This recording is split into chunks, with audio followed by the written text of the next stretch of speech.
lu ma la laajagul waa léegi Aïcha amul problème Fallou maa sonn si Adama Adama koy bàyyi rek muy wax comme kay da ngay teg sa programme Adama ñu wax yëpp Aïcha léegi amul problème Aïcha Chine Ousmane Sonko laaj ma mbokki internet yi mënalu ma la dara muy ma Israël Iran baa ngi nii rek dama laa mënulu dara laa la mënulu dara Aïcha waxal comme que yàgg say internet la boo laajal Aïcha bay waxal non boo laajul duma wax muy ma man jënd naa glace comme Donald Trump jënd naa glace de fi mu toll toog nga fi mu toll nii mais maa doo fël si beneen boor maa doo non jékki saa man meluma noonu loolu naa ko bàyyi ak yahud yeeg Donald Trump rek kon baax na man moom lu ma wax laay def li nga wax jéem laay jéem a def li nga wax kay jéem a def d'accord donc sànq duggoon nga ci point bu essentiel ndax yaa ngi nañ xool ñan la ñuy àndal ak ñan lañ dul àndal ñu gis notre premier ministre jóge fii ci Sénégal utali fii ci Chine donc lan nga ci mën a tënkandi lan lañ ci mën a xaarandi lan moo ci mën a fekkandi loolu lépp ay question la ay laaj la yoo xam ni dañ koy daal di samp ayca dugal naa la ci lu am solo ngi noonu non lu am solo lu ma neex lu war a am la gis nga tey maanaam damay ñëwaat rek fi ma nekkoon léegi mooy que ni gis nga les pays du G7 là ils sont finis li allemand yi di wax fertig garnicht jeex na tàkk mais jeex na tàkk ñooñu jeexal nañ ba pare ndayasu mënoo ànd ak réew pendant combien de siècles maanaam li nga soxla pour développer sa réew mu la koy nëbb heure boo ko laajee mu ne du la ko jox mënul nekk maanaam ñun lu ñu bëggatuñ ku ñu may jën dañoo bëgg ku ñu jàngal napp mu ne ñett du la jàngal napp tey boo xoolee ndeyaasu ñu bëri xamuñu ko mais la majeure partie des étudiants yi nga xam ne Sénégal la ñuy jóge fii dem di jàngi France xam nga lan lañ ci yenn université la ñu leen di accepté ci yenn école ñu sociologie filière sociologie kese ndeyaasu boo gisee tubaab bi di continuer du ñu dominer dañuy jël fii suñu élèves yi bu ñu demee ñu jógal leen sociologie amul benn njëriñ bu ñu ñëwee def seen ay costume cravate du ñu làkk ay tubaab di ñu théoriser ñu dul jeex boo waxee ñu lay théoriser ndeyaasu bokk na ci li ma gën a énervé du ñu accepter rarement la ñuy accepter nos étudiants ci des universités scientifiques duñ étudiants yi fi nekk 99,99% yi ñuy accepter dem fële des universités en France du tous nag y a un petit pourcentage bu ñuy accepter ci certaines universités te bu ñu la accepter ci certaines universités scientifiques xam nga li ñuy jéem a def mooy li ñu lay njëkk a proposer mooy dañuy fexe yow ba proposer nationalité français dañuy fexe yow ba fa def la tubaab yow. bu dee da nga njariñ nekk ak borom xam-xam bu rek dañuy fexe ba formater la nga toog jariñ leen. su paree ñu pour defal la ay propositions yoo xam ne tu préfères rester là-bas que venir servir ton pays. donc pour man loolu système d'esclavagisme la. mooy que ne dañuy fexe ba nga xam ne yow. maanaam duñ la dugal ci université ñoom seen xam-xam dañ koy tëj. duñ la jox seen xam-xam ndax su damay fàttali fii nii moo tax mënuma comprendre ñu mel ne ay ñoom Youssou Ndour. damay fàttaliku ne je me rappelle très bien y avait période defe naa Ablaye Wade la. Ablaye Wade bi muy commencé di xeex ak ñoom di wax ci genre mbir yooyu noonu. dafa amoon benn hôpital bu ñu doon tabax fii hôpital Fann. boo xam ne Youssou Ndour lañ ko parrainé woon moom mii moo tax du ma comprendre moom chaque fois quand il veut suivre l'intérêt des blancs. moom lañ ko parrainé woon Youssou hôpital boobu noonu mu nekk hôpitalu xale yi. ñu war ci defar hôpital boo xam ne premier lay doon en Afrique. pour créer ci ay neurochirurgien wàllu bébé. xam nga hôpital ñi opéré ay neurochirurgien pour xale bëriwu fi woon jamono yooyu noonu. amul woon sax presque en Afrique. xale bu ñu fi war a opéré liir buy soog a judd ñu war la opéré Albert Royer moo fi nekkoon. xam nga mais Albert Royer tolluñu woon ci niveau boobu te hôpital boobu biir Albert Royer lañ ko waroon samp. jamonoy Sarkozy la de à l'époque ñu waroon a jël ay étudiants de médecine. yóbbu leen France pour ñu defal leen formation. mais Sarkozy dafa bañ. Youssou Ndour xam nga nu mujj a def moom mi ñu ko parrainé woon Corée du Nord Corée du Sud pardon. ñoo mujj a accepter ces étudiants là pour ñu dem fa jàng li nga xam ne mooy neurochirurgie pour les bébés. France bañal la loolu ba pare à l'époque ci la Sarkozy defoon li nga xam ne mooy l'immigration choisie. daan na léegi artistes yi ak athlètes yi rek la ñuy may visa. mais tu te dis mais on marche sur la tête. nee na moom. ñi muy may visa. mooy ñuy xumbal ak athlètes yi ñoom lay may visa mais ñëpp moom ci la daggoon ci la créé woon l'immigration choisie te cëslaayu l'immigration choisie mooy ñi ñu doon privilégié pour may leen ay visa pour ñu dugg France mooy athlètes sportifs yi wala musiciens yi donc moom daal nañu rey suñu bopp ci wàllu musique ak fo mais lépp luy jëm ci wàllu xam-xam ñoom bëgguñu ko jox mais ça c'est une volonté manifeste pour nous dire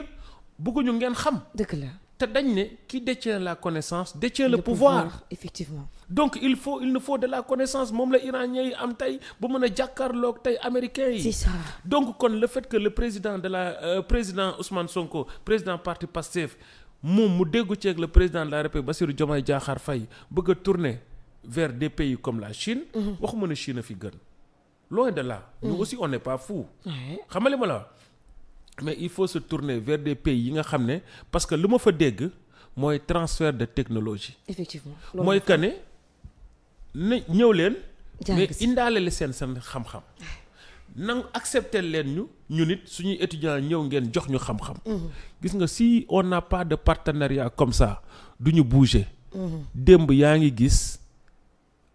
Mali ak Russie def accord boo xam ne accord nucléaire maanaam Assimi Goïta démb yaa ngi gis ma Vladimir Poutine Poutine ñu signé benn accord boo xam ne Poutine va leur donner le nucléaire civil imaginez tey si les pays africains yegg ba am ci leur propre nucléaire te du caaxaan te loo xamante ni yow pendant combien de temps ñi ngi nekk ak français yi mënuñu ko jox pendant combien d'années mënuñu ko jox Mali ces pays-là ils ont toutes les richesses il y a l'uranium juste à côté du Niger ils peuvent avoir le nucléaire civil mais français yi dañu ko mus a bañal léegi dëkk bi la koy nangul yow kon kooku mënul bokk ak dëkk bi nga xam ne dalay bañal xam-xam lu muy bëgg ñëw fii jël ay sociétés am ñuy exploiter sa énergie ñoom ñoo yor sociétés yi nga xam ne ñooy exploiter énergie loolu lañ bëgguñu yow nga mën am sa doole di demal sa bopp di exploiter sa bopp sa énergie moo tax man ma ànd ci ñi nga xamante ni tey dañuy dem wuti dëkk yi nga xam ne ñoo leen di defal transfert de technologie comme Mali les pays de l'AES dem nañ accord def seen accord pour Russie jox leen seen nucléaire Sénégal dem wuti fële ca Chine bu fa jógee beneen dëkk bu ñu mën a jox nañu dem jëli te man dama jàpp ni nos accords il faut qu'on aille vers les pays des BRICS il n'y a que eux qui peuvent nous le donner. C'est ça. Il n'y a que eux qui peuvent nous donner les transferts de technologie parce que ñun soxlawuñu ceeb. ku ñuy may ceeb soxlawuñu ku ñuy may dawlin soxlawuñu ku ñuy may blé soxlawuñu sax ku ñuy may ay dessert wala ku doon may suñu maam yi ay dessert ñun lu ñu soxla mooy su yaa ngi ree Macky Sall moo ko waxoon da ngay sànni xel Macky Sall. soxlawuñu ñooñu. ñun lu ñu soxla mooy ay góor yàlla yuy dem ci yeneen dëkk ne leen ñun lu ñu bëgg mooy. jox leen ñu ci xam-xam bi parce que le Sénégal ndeyaasu. on est loin d'être bête filière boo dem ci àdduna bi. am nga ay sénégalais yu fa nekk. ndeyaasu y a un sénégalais qui s'appelle Makhtar Ba. bu créé des fii génnul réew mi génnul Sénégal créé fi missile. made in Sénégal créé fay arme made in Sénégal bu tudd Ninki Nanka. je sais pas que je veux lui faire la publicité mais dama bëgg a expliquer ne fierté la c'est ça. créé na ko. xam nga créé na missile boppam ba pare wax na ne moom ci boppam mën na créer ay lanceur de satellite fii ci biir Sénégal buñ ko dimbalee waa Ndayasu loolu boo ko amee lan ngay wuti feneen. donc pour man yoon bi nga xam ne moom la état du Sénégal jël muy fas yéene valoriser wuti. xam-xam parce que coolee fi nekk rek gis nga si on change notre système éducatif. surtout ça. ñu jàngale ñu xam-xam mun naa la waatal si yàlla ne xolal dañ ñu may fii ak ay mais ñun faalewuñ xolal ñaata ay sénégalais ngay gis ñu nekk Iran wane nañ fii keroog ñuy tooñ sax naan kañu fa rey est-ce que du sénégalais. mu nekk ingénieur ci biir yaa ngi dégg biir Iran bokk ci ingénieurs yi Israël njëkk a rey. te niroog ñun lool sénégalais yi xoolal ils sont un peu partout te man je parle en connaissance de cause. Il y a des sénégalais qu'on connaît qui sont maanaam ci institution yu gën a mag ci wàllum xam-xam ci àdduna bi image te ñooñu jàngewuñ ko ci réew mi ci dëkku jàmbur yi lañ ko jànge imagineel nag yow boo ko créé sa biir réew. dajale leen xamale ma la jox leen il faut que le Sénégal se batte. Il faut que ñu fippu ñun fexe ba nga xamante ni on va changer notre propre système éducatif jël suñu jàngale suñu xam-xam suñu biir réew def le Sénégal mu bañ a nekkati suñu universités yi nga xam ne c'est des universités de lettres. man xam lan laa koy tuddee. pour man c'est des babysitting intellectuels. La vérité pour non mais gis nga ni ngay jëlee sa xale. di liggéey sa doom yóbbu ko ci babysitter bi mu téye ko. pendant nga dem liggéey wàcc ñëw jëlaat ko. pour man loolu la ñu fi tubaab bi sampal. question de babysitting la rek fu ñuy yóbbu xale yu góor yi di leen fa calmer en attendant les événements la preuve boo jàngee université ba génn. ba war a liggéey lu ñu lay wax. demal nga pratiquer. demal wuti formation. amoo métier. C'est ça. Comment tu peux passer pendant des années. ci benn université ba pare génn ñu ne la amoo métier demal wuti waat métier. demal pratiquer. waaw mais à quoi ça sert cette université là ça sert à rien du tout. xamali ma la te dama bëgg ñu xool ci dëkk bu mel ne Malaisie président Ousmane Sonko dama koy dégg chaque fois day joxe référence dëkk boobu dëkk bu ma neex la. pourquoi mu nekk dëkk bu ma neex ci wàllu référence. parce que Malaisie man bokk jamono ñu fay mujj. yàgg na c'est vers les années 2010 2013 à l'époque il y avait plus de 333 universités je le réitère et il y avait pas et presque tous ces 333 universités yi fa nekkoon presque mën nañu wax ne 90% c'est des universités scientifiques ba nga xam ne Mahathir moom mu def cette révolution malaisienne Mahathir c'est un professeur de biotechnologie moom ci boppam. tu vois ce que je veux dire. donc il a tout fait pour créer li nga xam ne xoolal tey Malaisie dëkk la boo xamante ni faalewul dëkku européen yi da ngay wàcc tey aéroport Kuala Lumpur mais aéroport Roissy Charles de Gaulle dàq ko da ngay xoolal les tours au Malaisie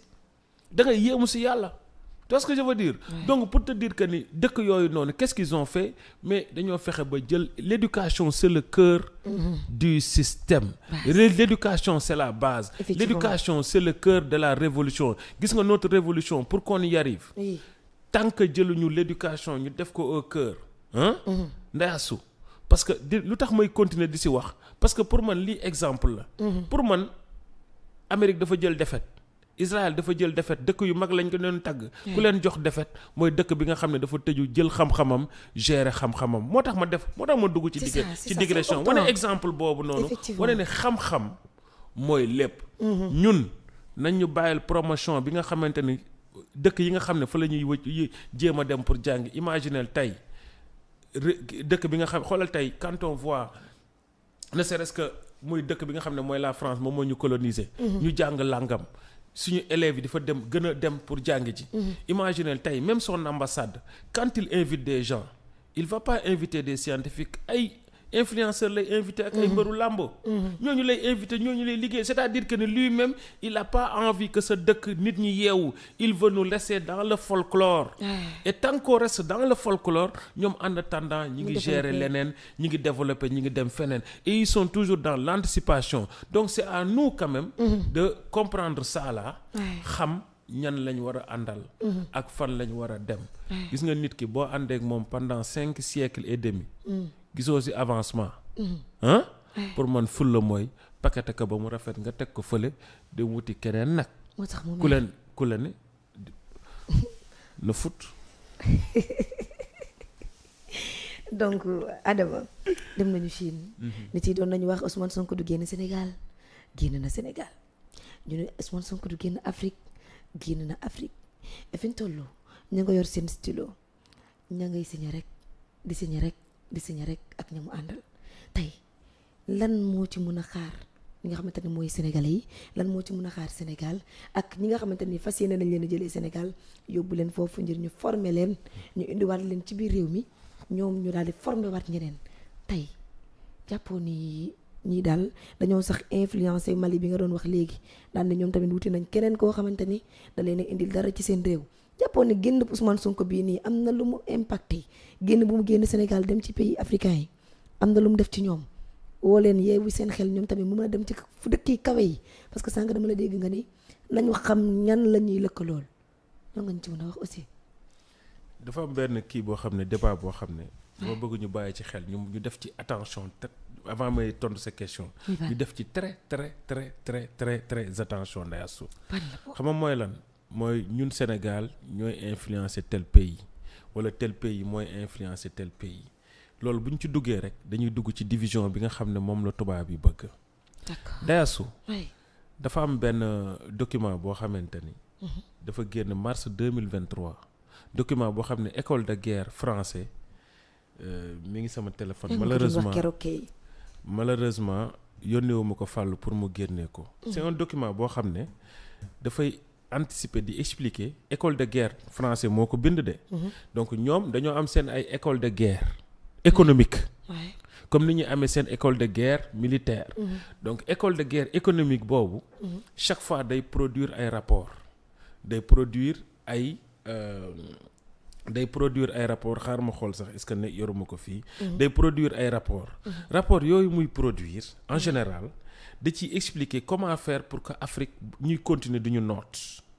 d'accord da ci voilà mi ngi nii heureusement je l'ai sur ce téléphone là tu vois ce que je veux dire. xoolal mi ngi nii voilà boo xoolee nii bu dee caméra bi mën na ko génne ce document il est là. C'est un document de 95 pages, tu vois. C'est un document de 195 pages. Pardon. Bu nga xoolee. document baa ngi nii mi ngi nii école de guerre.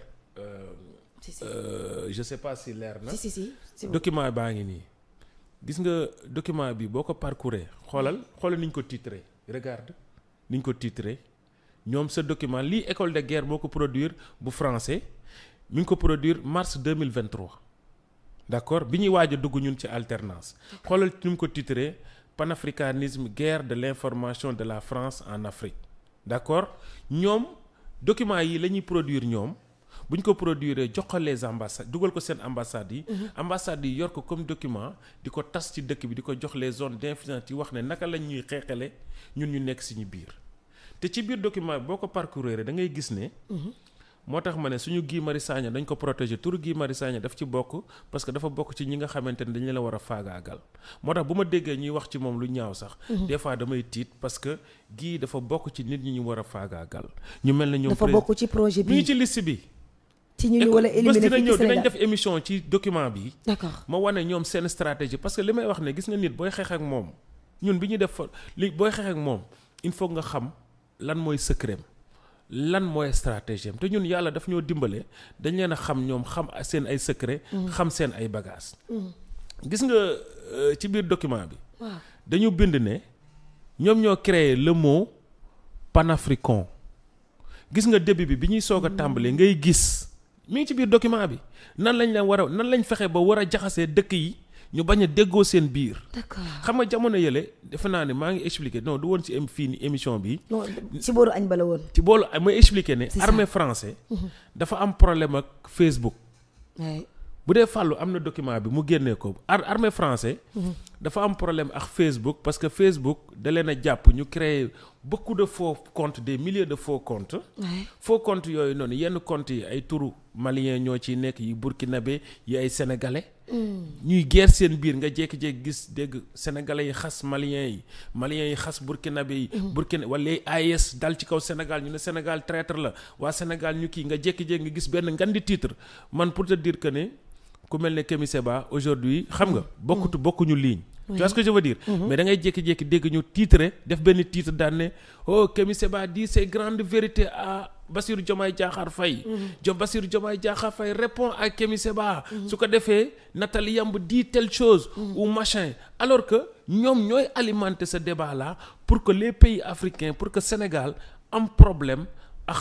nos frères maliens burkinabé te dañ cee jàpp des milliers de faux comptes yoo xam ne Facebook Meta dafa am problème ak armée français ba armée français ne dëgg na nëppal coow li mu fay ko morning pour mu nëppal coow li donc c'est-à-dire que ne ay faux comptes yoo xam ne mi ngi ne ci boppam armée français laa la wax li ma wax ci média laay wax du ma inventé parce que du ma dugal sama bopp dama lay wax li ma wax ni mën nañ ko vérifier dem leen ngeen tapé ko sur internet ngeen vérifier lu may wax nii Meta ak armée français seen problème tu vois ce que je veux dire. donc Facebook moo ko découvrir ne leen génne leen seen faux compte yi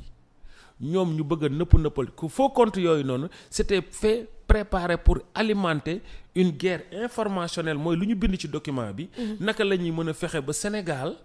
di am problème tout le temps ak les pays de l'AES nit ñi les sénégalais naan non ñii ay panafricains lañ xamale ma la ñoo créé mot bi su ko defee ñee naan non Sénégal yéen ay traître ngeen su ko defee mooy le système toujours divisé pour mieux régner te ñoom ci seen stratégie la bokk moo tax du ma bëgg à chaque fois ñu ne ñun Sénégal ñoo gën lii parce que bi ñuy soog a falu dañuy nan yéen sénégalais yi yéen a gën maliens yi parce que maliens yi yéen falowu leen ci coup d'état fal bu rafet la ñu fal sénégalais yu comprendre dañuy tomber ci piège bi dañ naan ne ñun même am na suñu ay opposants yu doon wax loolu waaw ñun ñii du suñu ay nawle c'est ça fi ñuy bëggee président Ousmane Sonko dafa génn mu régler sa problème dafa dem régler sa problème xamal leen ne leen carrément ñun ñii ce sont nos frères tu vois ce que je veux dire ça plaît pas aux Américains wala aux Français de ça les plaît pas gis nga bi président Ousmane Sonko demee Burkina di expliquer di fa dem di lëkkaloog ñoom di leen wan ne ñun du gën ñu jaxaseeg ñii il a montré le bon exemple moo tax dama naan sénégalais yi suivre leen président Ousmane Sonko il nous parle à chaque fois au lieu que ñuy toog ci réseaux sociaux yi di xasante di dóorante xool leen moom fu muy teg tànkam ñu teg fa suñu tànk parce que bu nekkoon tani fa mu teg tànkam mooy que ni xam na ni dañu bëgg a jaxase moom il veut pas ça il va essayer de tout faire pour nous rassembler même su nekkente ni yoon yi duñu benn même su nekkente ni gis-gis yi duñu benn ça on peut en discuter mooy lu iranien yi di wax wala israélien di wax mun nañ am problème suñu biir mais suñu amee problème ak keneen ku bokkul su ñun ñoom dañuy boole seen doole yaa ngi dégg pour jàkkaarloog étranger yi ñëw suñu paree ñu régler suñu problème suñu biir taxawaay boobu moom la ñu war a taxaw ñun les africains suñu amee problème ak ñu nekkul ak ñun nañu taxaw comme iranien yi ñu taxaw wala comme israélien ñuy taxaw israélien yi du ma leen jël kon exemple mais ñoom bu ñu amee problème seen biir dinañ régler seen problème seen biir mais bu ñu amee problème ak keneen ku bokkul ak ñoom dañuy boole seen doole fàtte seen différence boole suñu doole nekk benn parce que Europe dafa boole dooleem ne créer Union européenne Amérique créer 54 états bëri doole Chine nekk 1 milliard boole ay province am est-ce que comprendre nga ñun Afrique bu ñu boolee suñu doole mais kenn duñu attan donc ñoom seen intérêt mooy moom la ñuy bind seen document bi di faire le tout pour que ñun ñu bañ a bokk nekk benn su ko defee ñoom ils ont des agents d'influence am nañ seen ay influenceurs am nañ ay agents yoo xamante ni dañuy dellusiwaat ci mémoire Jacques Foccart di wax mais bu ñu duggee sujet boobu duñ si génn mémoire Jacques Foccart ni muy wax nan la téye Afrique nan la fexee ba nga xamante ni les Africains xam nga bu ñu booloo nekk benn donc moo tax Ndeyasu pour ma njëkk dugg sa question c'est un sujet que je voulais éclairer bu ñu dugg ci Sénégal moo gën Mali Mali moo gën Sénégal Mali mooy influence Sénégal parce que bul fàtte ne nguur yi fi nekk nii muy nguuru que ça soit les militaires li ñu leen di wooye ñoom les putschistes damay fàtte ne France kan moo ko defar du général de Gaulle général de Gaulle nu mu ñëwee au pouvoir du coup d'état waaye ñoom xanaa dañ ko fàtte xëy na dañ ko fàtte waaye ñun ñu fàttali leen ko ñu fàttali leen ne général de Gaulle coup d'état la ñëwee en France général de Gaulle comme maréchal Pétain ba mu fa fekk jëlee ko fa le maréchal Pétain c'était un collabo boo xam ne mi ngi mel ne Macky Sall ni mu fi nekkoon ànd ak tubaab bi maréchal Pétain dafa àndoon ak Allemagne yi Allemagne créé seen gouvernement biir France dominer France teg loxo France tu vois ce que je veux dire ce maréchal Pétain là ka fa jëlee général de Gaulle lu tudd da ko coup d'état defar dëkk ba léegi ñoom luñ français boo gis il se réclame je suis nu ñu koy xeeti idéologie général de Gaulle ngay revendiquer woo waa léegi yow nga def loolu sa dëkk ba sa dëkk jublu keneen ki moom di def loolu dëkkam nga ne ko du ko def c'est parce que ne Afrique dafa bëri ñoo xam ne dañoo xamul histoire ñun africains yi baax na ci nag ñu comprendre leen xam histoire gis nga les pays li ngay gis nii ay Corée du Sud xam nga ñu ko développé c'est des militaires ñoo ko développé te ñoom te kenn du ko wax donc tey ma ne la organisation bi nga xam ne tey moom la ñu changé léegi sax muy Union africaine ay CEDEAO ñan ñoo ko créé c'est pas des militaires c'est des militaires ñoom ñoo ko créé woon sauf que le but dañ ko détourner léegi mu nekk ci beneen but donc bu ñu fi kenn indil ay démocratie ay ñii militaire la ñoo ñii duñu militaire léegi man question bi ma am envie poser leen surtout ñi nga xam ne dañoo réer surtout nos intellectuels ignorants ñi nga xam ne ils sont atteints de la maladie du syndrome de neurocolonisé ñooñu ñooy chaque fois di la wax ne surtout suñu kulunaa yi rek ñoom ñoo fi nekk di la wax naan la waaye ñii dañoo coup d'état lu tax Sonko di fa dem président Ousmane Sonko di fa dem machin ñooñu dama leen di fàttali leen ñiy woote démocratie léegi ñoom waxama dëkk yi gën a les grands pays yi fi gën a développé est-ce que démocratie moo leen développé dama leen di laaj Amérique bi muy développé dafa amoon démocratie hein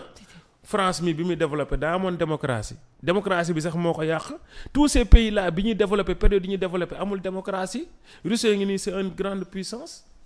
ah ñoom jël nañ seen leader ñu teg ko Angleterre ka ko jiite premier ministre la am Angleterre lu mu am amul buur ah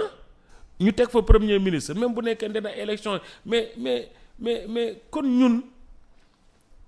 il faut ñu defaraat suñu bopp yi. C'est important. Il faut ñu laver ñu dindi cette logiciel de neurocolonisé. defaraat suñu bopp yi comprendre ne yooyu ay ndëgg sërëx la ay case yu ñuy dugal. empêcher ñun ñu réfléchir empêcher ñun ñu développer su ko defee ñu dugal la ci case bi tëj la fa bu ñu demee doxantu ba ñëw daal di xool Ndeye Astou mi ngi ci case bi c'est bien c'est un bon nègre il est sage il est cool. Mais non faut pas continuer à rester des bons nègres. Il faut qu'on commence à penser xam nga par nous-mêmes indiwaat suñuy ay mbir bopp xool ñoom fa ñu teg seen tànk nañu def ba génn ci suñu mënul def it noonu ñu def plus pour mën ci génn parce que Cheikh Anta da koo waxati ko leeral nañu lépp teg nañu ci yoon c'est à nous quand même on a tous les outils pour pouvoir se génn ci situation bi donc d'ailleurs si loolu lu ma bëggoon leeral avant may ñëw répondre ces questions gudd na mais pour man c'est important am na solo bu baax si yëgal donc pour wax ne président Ousmane Sonko nag dem ba mu fa dem ak lañ fay signé nee naa la ma ca neex bëri na de li ma ci gën a neex nag mooy wax naa ko sànq dama koy répété waat mooy le transfert de technologie gis nga Ndeye Astou c'est bien APEX xam nga les sociétés chinois ñëw parce que tamit il faut ñu génnee xel ci dara suñu xel bu ñu yaakaar ne chinois yi dañuy ñëw di ñu développer de loolu ay naxe la chinois du mës a ñëw di la développer c'est impossible les chinois bu ñu ñëwee c'est leurs intérêts qui vont chercher à défendre ñun aussi nañu bàyyi loolu xel effectivement ils vont pas venir parce que les chinois ne vont pas venir parce que gis nañ fii ay dëkk yoo xam ne dañ fi am problème ak Chine ba gis nañ ko comment ça s'appelle au Niger pour man attitude bi ñu war a téye ñun mooy attitude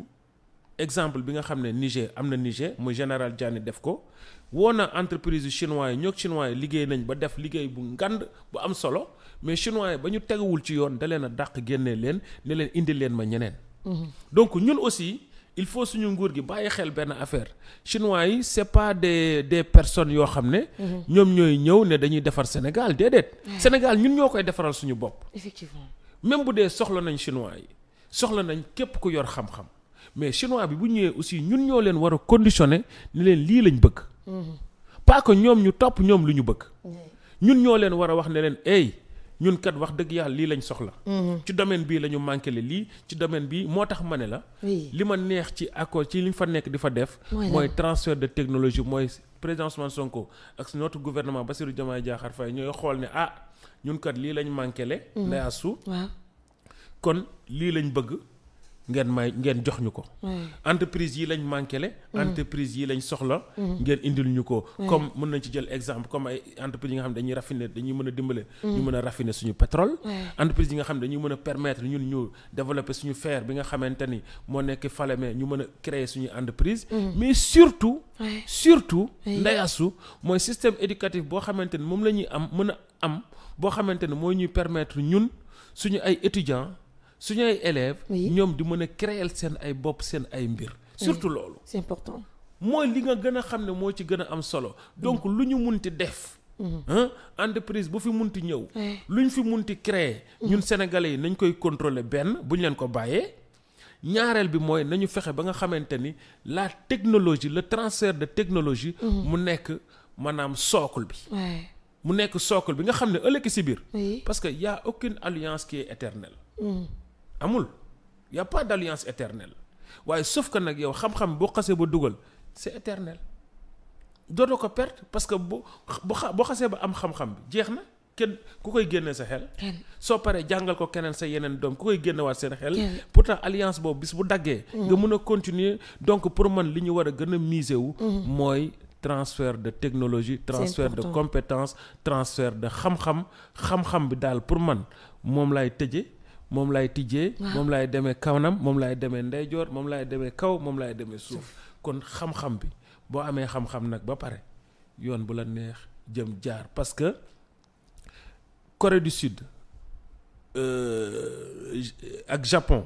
damay jël exemple Japon bi ko kii bombardé Amérique dafa bombardé Japon ci nucléaire. bi ñu paree bi ñu laajee japonais yi lu ñu leen di dédommager. japonais yi lu ñu wax. accepter leen suñu étudiants yi ci leen université yu mag yi Harvard rek université yu mag yi. ci la ay ñoom Yamaha dem ay ñoom Suzuki ñooñu ñoo dem foofu jàngi génn ñëw indiwaat xam-xam bi ñëw defaraat seen dëkk ñoom. Corée pareil ils ont choisi et pour man c'est ça en fait il faut choisir yow xam-xam